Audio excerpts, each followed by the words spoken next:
उनकी बहन हूँ, इतने सालों से मैं जानती हूँ, कभी इस तरह की हरकत कभी कर ही नहीं सकते। सीसीटीवी फुटेज वहां पे एक एक मिनट की, एक एक पल की, एक एक इंच की वो जारी करें। जितने भी अवार्ड्स हैं एक्टिंग के, ये सारे इनको मिले।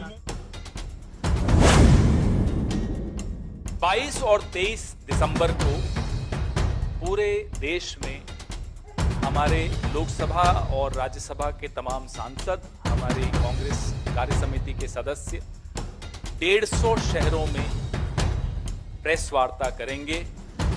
गृह मंत्री अमित शाह के इस्तीफे की मांग करेंगे।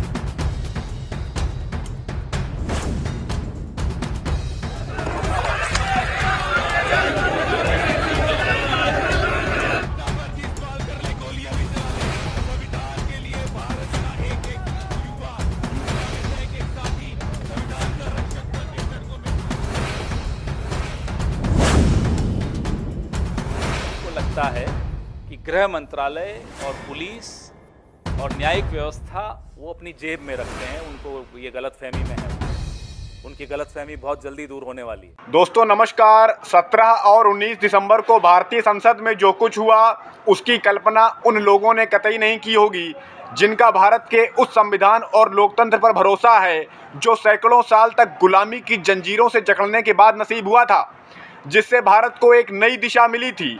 पहले 17 दिसंबर को गृह मंत्री अमित शाह संसद में संविधान के निर्माता बाबा साहेब भीमराव अंबेडकर पर अभद्र टिप्पणी करते नजर आए। उसके बाद 19 दिसंबर को बीजेपी के सांसद मोटे मोटे डंडे वाले पोस्टर लेकर संसद पहुंच गए।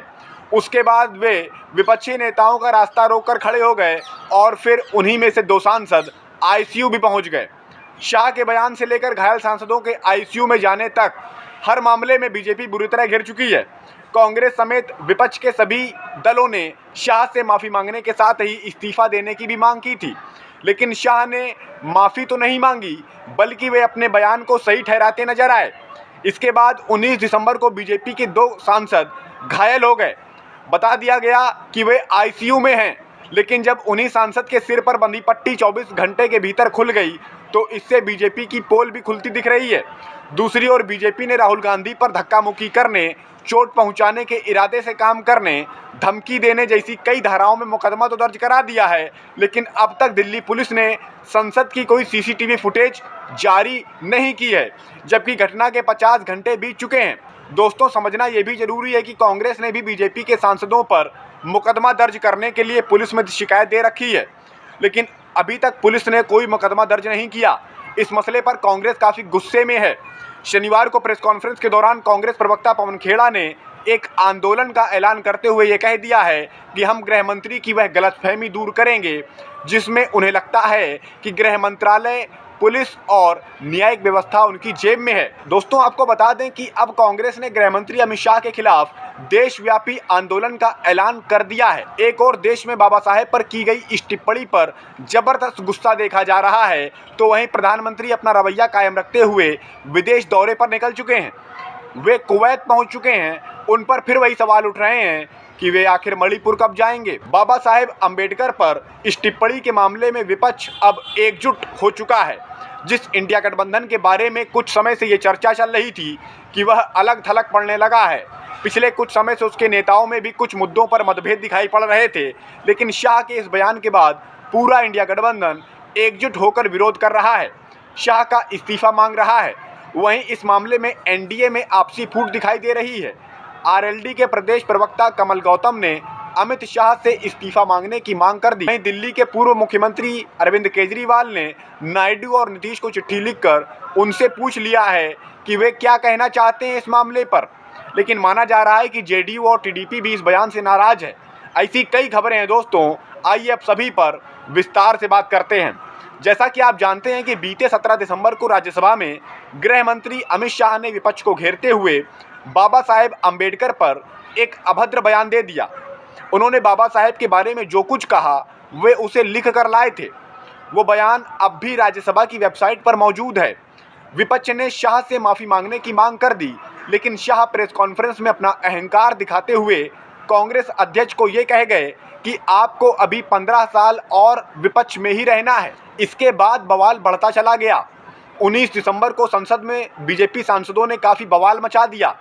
अगर आप उस पूरे ही घटनाक्रम को गहराई से समझें तो समझ आएगा कि क्या राहुल गांधी को फंसाने के लिए और अमित शाह से ध्यान भटकाने के लिए या उनको बचाने के लिए ये सब रचा गया था। क्योंकि पहली बात तो ये है कि जो सांसद अस्पताल में भर्ती हुए और उनकी हालत इतनी गंभीर हो गई कि उन्हें आईसीयू में भर्ती करना पड़ा, वे उस सांसद का नाम क्यों नहीं बता रहे हैं जिन्होंने उन्हें धक्का मारा जिससे वे गिर पड़े और चोटिल हो गए।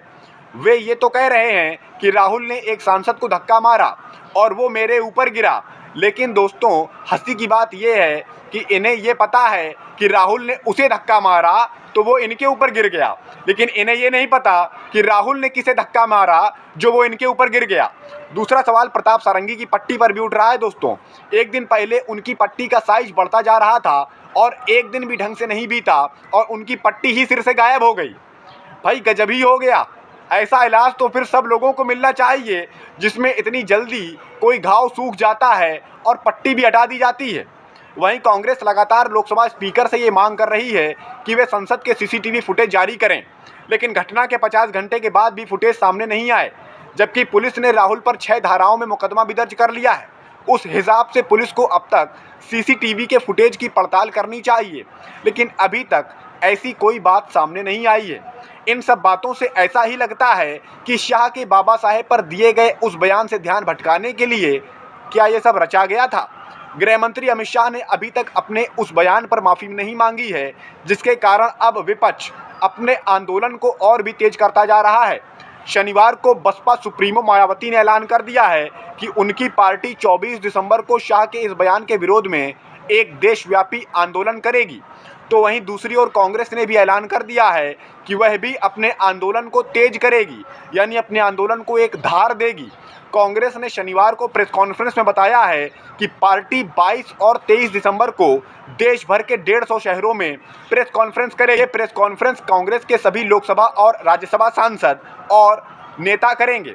कांग्रेस 24 दिसंबर को पूरे देश में बाबा साहेब के सम्मान में एक सम्मान मार्च भी निकालेगी, यानी रैली टाइप की निकालेगी हर शहर में, हर जिले में। आने वाले कुछ दिनों में मैं बेलगावी की तरफ जाऊं उससे पहले इस पर थोड़ी चर्चा कर लेते हैं कि आने वाले कुछ दिनों में हमने कुछ कार्यक्रम आज मैं आपके सामने वो घोषित करना चाहता हूं।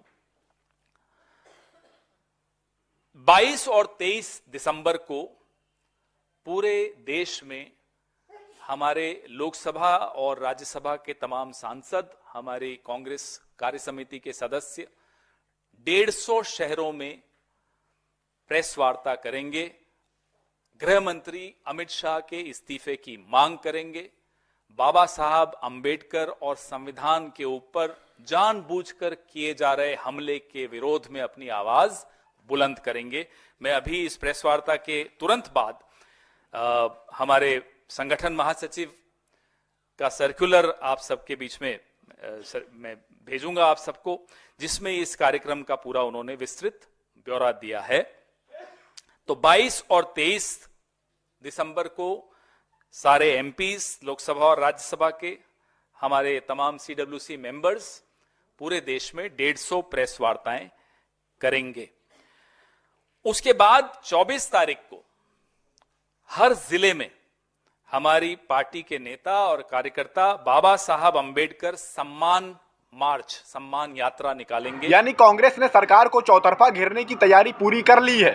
दोस्तों, जैसा कि आप जानते हैं कि कांग्रेस ने दिल्ली पुलिस से बीजेपी सांसदों पर धक्का मुक्की का आरोप लगाते हुए उन पर मुकदमा दर्ज करने की मांग की थी, लेकिन पुलिस ने अभी तक मुकदमा दर्ज नहीं किया है।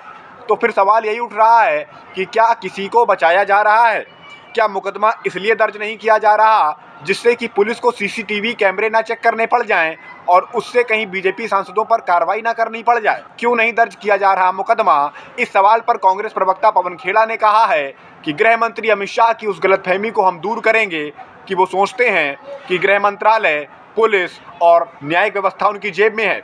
यानी दोस्तों, कांग्रेस अब सरकार को घेरने का बड़ा प्लान बना चुकी है। इसके साथ ही कांग्रेस 26 दिसंबर को एक बड़ी बैठक भी करने जा रही है, जिसमें वह आगे की रणनीति बनाएगी। माना जा रहा है कि इस बैठक में कांग्रेस ईवीएम, चुनावी धांधली पर भी कोई बड़ा प्लान बना सकती है। वहीं दूसरी ओर शाह के इस बयान से एनडीए में भी दरार पड़ती दिखाई दे रही है। हालांकि अभी तक बड़े नेता इस मामले में चुप्पी साधे हुए हैं, लेकिन आरएलडी के प्रदेश प्रवक्ता कमल गौतम ने अमित शाह से माफी मांगने की मांग कर दी है। इसके अलावा इस मामले में नीतीश नायडू अभी तक चुप हैं, यानी इस मामले में एनडीए में बिखराव दिखाई पड़ रहा है। एक चीज साफ तौर पर देखी जा रही है कि आगे आने वाले दिनों में देश की राजनीति में बड़ी हलचल मचने वाली है। सर्दी के इस मौसम में राजनीतिक तापमान बिल्कुल हाई हो चुका है। क्या कुछ होगा आने वाले वक्त में बहुत कुछ छुपा हुआ है। नमस्कार।